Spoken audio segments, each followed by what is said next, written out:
దేవునితో జీవించేటటువంటి వారిలో ఈ భూమి మీద వారు ఉన్నంత కాలము వారు కనపరిచేటటువంటి లక్షణాలు ఏమిటి అనగా, ఈ భూమి మీద రెండు తెగల జనులు, రెండు గుంపులకు చెందినవారు.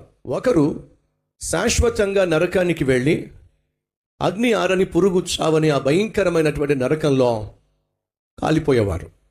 మరొకరు శాశ్వతమైనటువంటి దేవుని రాజ్యానికి చేరి నిత్యము దేవుని సన్నిధిలో సంతోషిస్తూ స్తుతి గీతాలు పాడుతూ దేవుణ్ణి సన్నుతిస్తూ జీవించేటటువంటి పరిశుద్ధులు. ఈరోజు మన కళ్ళ ముందు కనిపించే ప్రతి ఒక్కరూ కూడా వెళితే నిత్య నరకానికైనా వెళ్ళే వారిలో ఉన్నారు, లేదా నిత్య జీవానికైనా వెళ్ళే వారిలో ఉన్నారు. మీరు ఎవరినైనా చూడండి, వాళ్ళు ప్రయాణం చేస్తున్నారు. ఆ ప్రయాణం ఒకటేమో వెడల్పైన మార్గం, మరొకటేమో ఇరుకైన మార్గం. క్రీస్తు అనుగ్రహించిన పాప క్షమాపణ, క్రీస్తు అనుగ్రహించే ఉచితముగా అనుగ్రహించే నిత్య జీవము, రక్షణ భాగ్యము పొందుకున్నట్లయితే నువ్వు నిత్యము దేవునితో నివసించబోతున్నావు.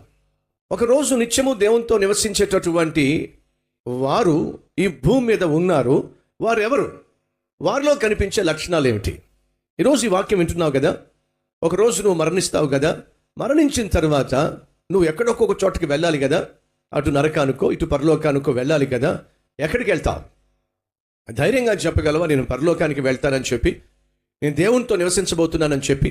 ఒకవేళ అలా చెప్తున్నట్లయితే నీలో ఈ లక్షణాలు కనిపించాలి. ఈ భూమి మీద దేవుని రాజ్యంలో, దేవుని ఇంటిలో నివసించేటటువంటి వారికి భూమి మీద వారు కనపరిచేటటువంటి లక్షణాలు ఏమిటో భక్తుడైనటువంటి దావీదు చాలా చక్కగా బైబిల్లో వివరించాడు. మొదటిగా వారు యథార్థవంతులు, రెండోదిగా వారు నీతిమంతులు, మూడోదిగా వారు అబద్ధాలాడరు, నాలుగోదిగా వారు కొండెములు ఆడరు, ఐదోదిగా వారు కీడు చెయ్యరు, ఆరోదిగా నింద మోపరు, ఆ తరువాత నీచుడు అసహ్యుడు అనగా పాపమును ప్రేమించేవారిని, పాపములో జీవించేటటువంటి వారితో సాంగత్యము చేయుడు. కారణం ఏమిటంటే పాపమును ద్వేషిస్తాడు.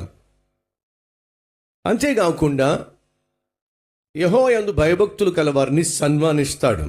అంతేకాదు ప్రమాణం చేసినట్లయితే మాట తప్పడు. అంతేకాదు వడ్డీకి తన డబ్బునివ్వడు, లంచము పుచ్చుకొనడు, కదల్చబడడు. ఇవి దేవునితో నివసించేటటువంటి వారు. పరలోకంలో దేవునితో నివసించేవారు ఈరోజు భూమి మీద ఉన్నారు. అలా భూమి మీద ఉన్న వారిలో నువ్వున్నట్లయితే నీలో ఈ లక్షణాలు ఉండాలి.